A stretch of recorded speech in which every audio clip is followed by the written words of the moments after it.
안녕하세요. 인권과 직업윤리. 네, 지난번에 노인의 인권 보호, 노인의 학대 예방, 이번에 배울 시간은 요양보호사의 인권 보호 시간입니다. 네, 요양보호사의 인권 보호 시간입니다. 요양보호사의 인권은 첫 번째 평등권입니다. 두 번째 노동 관련 권리입니다. 세 번째 자유권입니다.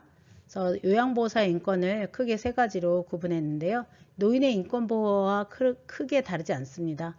자, 평등권이란 무엇이냐 하면 고용 형태, 연령, 성별, 학력, 출신 지역 및 종교 등에서 차별받지 않아야 한다. 두 번째는 노동 관련 권리로서 휴식, 여가, 누릴 권리 보장, 노동시간의 합리적 제한, 노동과 관련된 의견을 자유롭게 표현할 권리입니다. 동등한 노동에 대한 보수의 보장, 또 공정하고 유리한 노동 조건을 확보받을 권리 보장이 필요하다고 할 수 있겠습니다. 그래서 요양보호사 관련된 인권이 시험에 출제될 때는 노동권이라는 답이 나올 수 있게 질문이 주어질 거고요. 선생님들은 요양보호사 관련된 것은 특히 평등권, 노동권, 자유권 중에 노동권이 좀 출제될 수 있겠다 이렇게 생각하시면 되겠습니다. 업무를 하면서 어떤 휴식, 여가, 복지 이런 것들에 대한 보장이 확실히 돼 있어야 되겠죠. 그것에 관련된 것이 바로 노동권입니다. 자유권은 업무하면서 자유롭게 의견과 표현의 자유를 누릴 권리 보장, 사상, 양심, 종교의 자유를 누릴 권리 보장, 자유 및 신체의 안전에 대한 권리 보장 등이 필요하다고 할 수 있겠습니다. 요양보호사 채용 과정에서 기관장이 다음과 같이 말했을 때 요양보호사가 침해받은 권리는 지원서를 보니 나이가 많아 어르신을 돌보는 업무가 힘들 것 같네요. 지원서를 보니 나이가 많아. 자, 나이가 많아. 업무가 힘들다. 채용 과정에서 불이익을 당하는 지금 내용입니다. 자, 우리가 요양보호사 인권 세 가지, 자유권, 평등권, 노동권에 대해서 배웠는데요. 자, 이렇게 차별 얘기가 나오는 것은 몇 번이 답일까요? 네, 평등권입니다. 요양보호사의 인권보호를 위해서 자, 요양보호사 인권보호를 위한 법적 근거 그렇게 장기요양보험법에 장기요양요원지원센터를 설치하라 이렇게 나와 있습니다. 그래서 지방자치단체는 장기요양요원지원센터를 설치하라. 그리하여 장기요원의 권리침해, 상담, 역량강화, 교육, 건강검진, 기박계 등등등 사업을 추진하고 있고요. 장기요양기관의 운영과 관련된 위법, 부당행위, 또 비리, 행정기관 수사기관에 신고하는 행위로 인하여 혹시나 징계조치 등 신분상 불이익, 근무 조건상 차별을 받지 않도록 조치하기 위한 조항입니다. 그래서 혹시 기관에서 잘못되고 있는 것들을 신고했는데 그 기관에서 오히려 요원을 더 불이익하게 한다던가 했을 때 요원은 어디다 하소연을 하겠어요? 네, 맞죠. 그래서 장기요양 요원 지원센터에다가 이런 부당한 대우라든가 어떤 권익이라든가 이런 것들을 침해받았다 이런 식으로 상담을 하는 것이 바로 장기요양요원지원센터입니다. 좀 길은데 자꾸 반복하다 보면 눈에 이렇게 확 띄거든요. 그래서 장기요양요원이 가서 도움을 받는 것 요원지원센터 요 단어를 꼭 기억해 주시기 바랍니다. 장기요양요원지원센터입니다. 요양보호사의 법적 권익보호 아까 장기요양요원지원센터라고 했는데 또 그것 외에도 요양보호사는 법적 권익보호를 위해서 일단 첫 번째 근로에 관한 보호 근로기준법 근로자의 기본적 생활을 보장하고 향상하며 균형 있는 국민 경제의 발전에 기여하는 것을 목적으로 하고 있습니다. 자, 그래서 근로계약에 대해서 시험에 나오면 근로기준법에 미치지 못하는 근로 조건으로 정한 근로계약이 있다면 그것은 무효가 되겠습니다. 그래서 항상 근로기준법보다는 더 좋은 조건이어야 되지 근로기준법을 지키지 아니한 그런 계약 조건은 무효다. 그래서 혹시 부당한 대우를 받거나 하면 그 근로감독관에게 신고하거나 그럴 수 있게 되겠죠. 그래서 장기요양기관은 이런 근로계약 기준을 근로기준법 이하로 정하여 계약할 수 없습니다. 그 다음 근로계약서에 명시해야 될 사항도 예상 문제에 또 출제 한번 됐었고요. 임금 및 근로시간 꼭 있어야 되고요. 취업의 장소, 어디서 취업할 건지, 종사하여야 할 업무, 그 다음에 취업의 규칙은 무엇인지, 그 다음 종사자가 기숙하는 경우가 있다면 기숙사의 규칙이 있다던가 해서 이렇게 근로계약서에 명시해야 할 내용이 4가지가 있고요. 아닌 것은 하고 시험에 나오면 요 임금, 근로, 시간, 장소, 업무 내용, 규칙, 기숙규칙 요거 외에 어떤 문항이 주어지면 그것은 틀린 답입니다. 4가지 근로계약서에 명시되어야 할 사항 있다는 거 기억하시고요. 네, 이번에는 교재 89쪽에서 91페이지입니다. 나, 안전과 보건에 관한 보호. 그래서 첫 번째로 산업안전보건법에 대한 내용입니다. 산업안전보건법에 대한 내용은 장기요양기관의 장은 요양보호사에게 안전에 대해 교육해야 한다라고 법으로 되어 있습니다. 장기요양기관의 장은 요양보호사가 안전, 보건상의 이유로 작업을 중지했다. 위험해서 그 장소에서 만약에 작업을 중지하고 이탈했다 했을 경우에 처벌할 수 없다라는 조항이 있습니다. 자, 그래서 산업안전보건법에 의해서 교육을 받아야 되고 그 다음에 장소를 이탈했다, 작업을 중지했다 할 때도 처벌할 수 없습니다. 또 3번째는 장기요양기관의장은 요양보호사의 건강 문제 예방을 위해 항상 노력해야 합니다. 그래서 건강검진을 매년 받게 한다든지 이런 조치를 취해야 하는 것입니다. 2번째는 산업재해보상법입니다. 산업재해보상법이 또 안전보건법과는 다른 것이고 이것은 일하다가 다쳤을 때 자, 산업재해는 유해물질에 의한 직업병뿐만 아니라 반복작업, 작업 자세, 대상자 체위 변경 등 요양보호사는 이렇게 반복작업을 하게 되는 경우가 많지요. 그리고 작업 자세가 잘못됐을 때 허리나 근골격계 질환이 올 수 있어요. 작업의 힘든 정도, 교대 근무, 야간에 요양한다던가 같은 작업 조건, 직무의 특성에 따른 스트레스 또 있겠죠. 욕설, 웃음 이런 거. 그래서 모든 유해 요인과 노동 과정에 의해 발생할 수 있는 신체적, 정신적 재해를 포괄하는 것을 우리가 산업재해라고 합니다. 그래서 요양보호사 서비스직인데요. 요양보호사도 이 산업재해 보상보험을 받을 수 있습니다.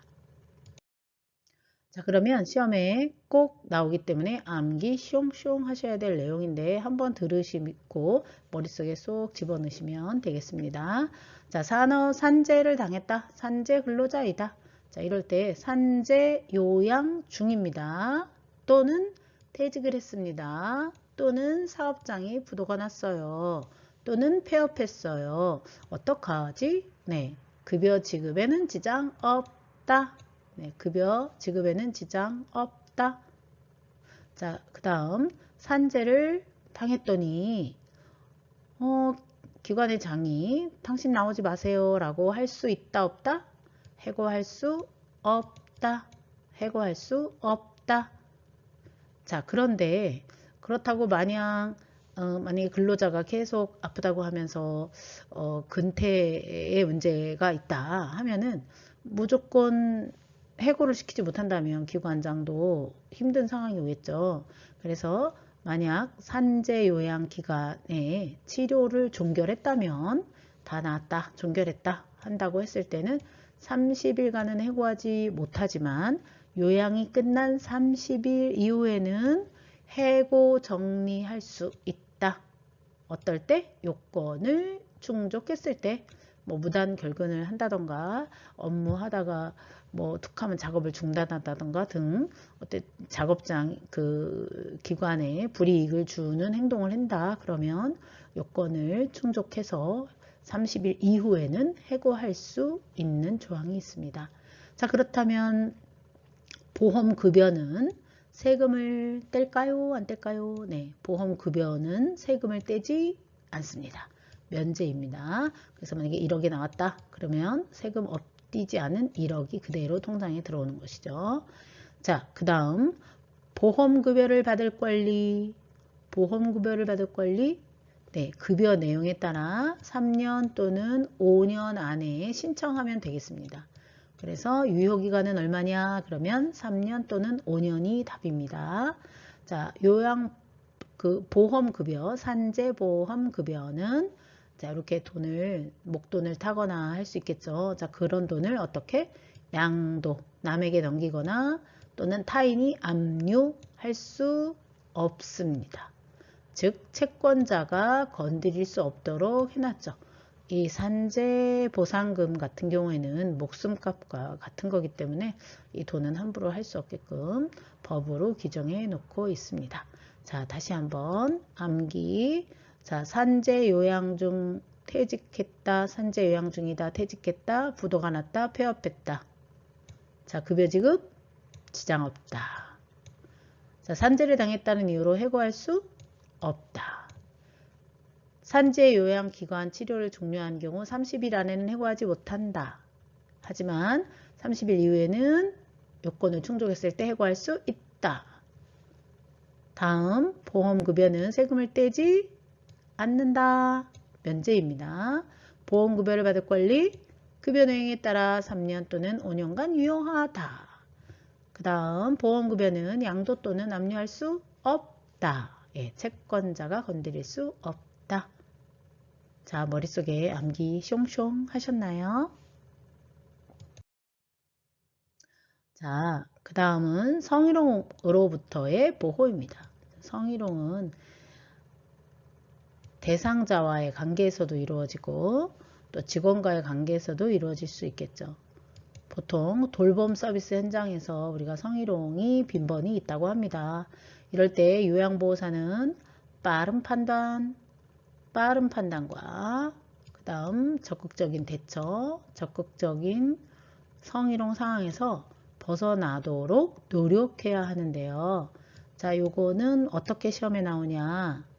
언어적이냐, 육체적이냐, 시각적이냐를 고르는 문제가 시험에 출제됩니다. 그래서 말로 하는 것, 언어적, 음란한 농담, 전화통화, 성적 비유나 뜻깊 평가. 요 평가, 외모를 평가한다던가 하는 거, 요거 언어적 행위입니다. 성관계를 강요하거나 회의 후 회식 자리에 옆자리 술 따르라고 한다고 말하는 것을 언어적 행위. 그 다음 신체 접촉을 한다, 만진다, 안마해달라고 한다, 애무한다, 밀착한다, 당긴다. 육체적 행위. 그 다음 시각적 행위는 음란한 사진을 보여주거나 그림을 그리거나 낙서를 하거나 편지를 보여주거나 게시하거나 그 다음 신체를 노출하거나 이런 것들은 시각적 행위. 자, 기타 사회통념상 성적 굴욕감을 유발하는 것으로서 인정되는 언어나 행위. 상대방이 말한 것이 불쾌했다거나 어떤 통념상 굴욕감을 주는 행위도 우리가 성희롱의 구분이 됩니다. 그래서 보통은 언어냐, 육체냐, 시각이냐를 고르는 문제가 나오니까 말로 하는 것인지 신체적 접촉을 했는지 또는 시각적인 것을 보고 성희롱을 했는지를 구분하시면 되겠습니다. 다음에 해당하는 성희롱 유형은 음란한 사진을 전송한다. 고의적으로 엉덩이를 노출한다. 몇 번일까요? 네, 정답은 시각적 성희롱입니다. 사진을 보여주고 엉덩이를 보는 것이죠. 그래서 성희롱, 시각적 성희롱에 해당됩니다.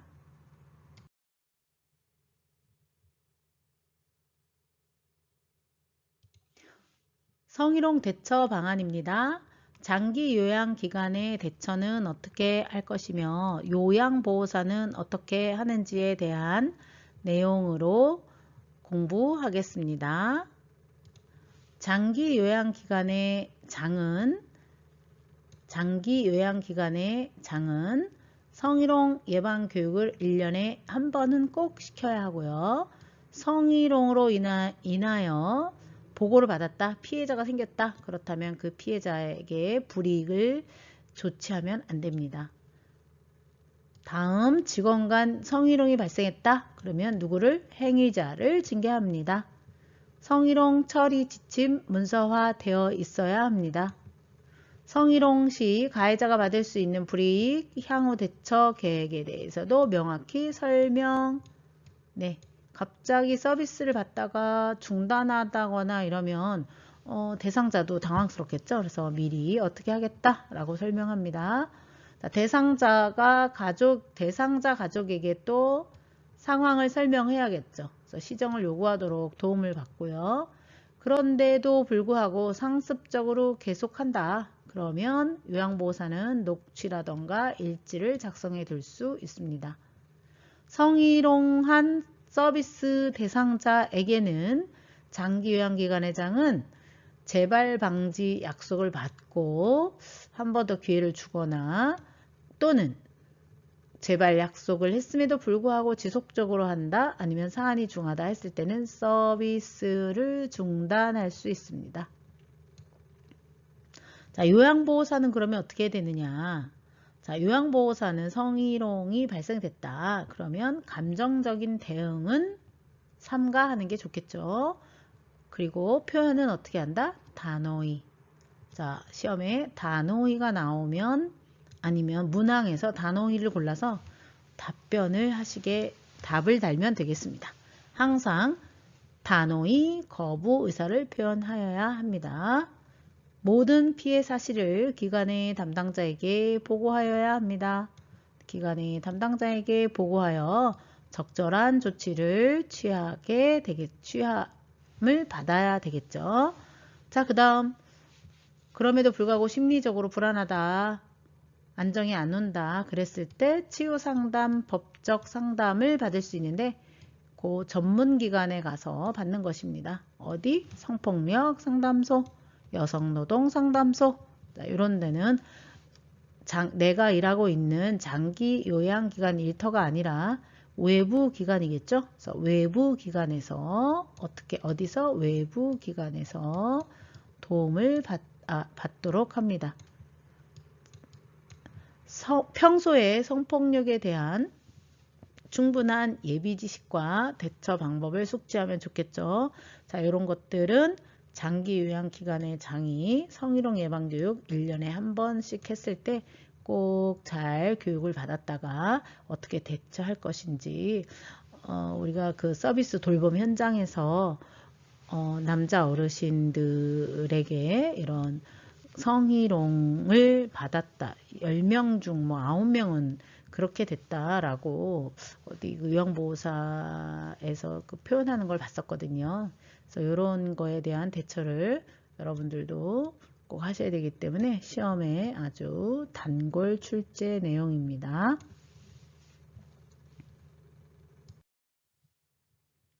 자, 성희롱의 사례에 대해서 한번 보면 언어냐, 시각이냐, 신체냐. 자, 눕히면서 다리를 만지니 안마를 해달라고 한다라고 하는 것은 해달라 했기 때문에 언어가 되겠죠. 언어. 자, 성기와 성행위를 묘사하는 말을 한다. 이것도 말을 하는 거죠. 해달라 한다, 말을 한다. 요건 다 언어적이 되겠습니다.